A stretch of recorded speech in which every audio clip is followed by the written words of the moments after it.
ကျွန်တော်တို့ကွန်ပျူတာစခရင်ပေါ်မှာတင်ထားတဲ့ကျွန်တော်တို့ software တွေ file တွေကကျွန်တော်တို့က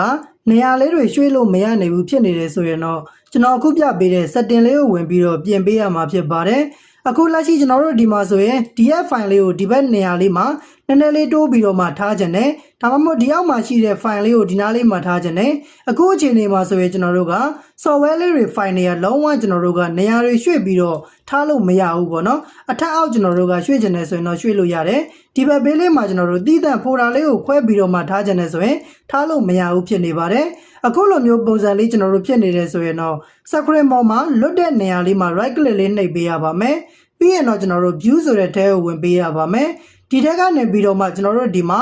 auto array icon ဆိုတဲ့နေရာလေးမှာအမှန်ချစ်လေးဝင်နေပါတယ်ဒီနေရာလေးမှာကျွန်တော်တို့ကအမှန်ချစ်လေးဖြုတ်ပြီးတော့ဒီ file လေးကိုကျွန်တော်တို့ဒီနားလေးမှာထားမယ်DF file လေးကိုဒီနားလေးမှာထားပါမယ်အခုလိုမျိုးပုံစံလေးတွေနေရာတွေကျွန်တော်တို့ရွှေ့ပြီးတော့မှ folder လေးတွေ file တွေကိုကျွန်တော်တို့ကတည်တဲ့ desktop ပေါ်မှာခွဲပြီးတော့မှထားလို့ရပါတယ်အကယ်၍ကိုကမလိုချင်တော့လို့ပြန်ပြီးတော့ဖြုတ်ချင်တယ်ဆိုရင်လည်းရတယ် screen ရဲ့လွတ်တဲ့နေရာလေးမှာ right click နှိပ်ပြီးတော့ view ဆိုတဲ့ထဲကိုပြန်ဝင်မယ် auto array icon ဆိုတဲ့နေရာလေးမှာအမှန်ချစ်လေးပြန်ပြီးတော့ထည့်လိုက်တယ်ဆိုရင်ပုံမှန်အတိုင်းကျွန်တော်တို့သူ့ရဲ့နေရာတိုင်းလေးပြန်ပြီးတော့ရောက်ရှိသွားမှာဖြစ်ပါတယ်ဒါဆိုအားလုံးနားလည်လောက်မယ်လို့ထင်ပါတယ်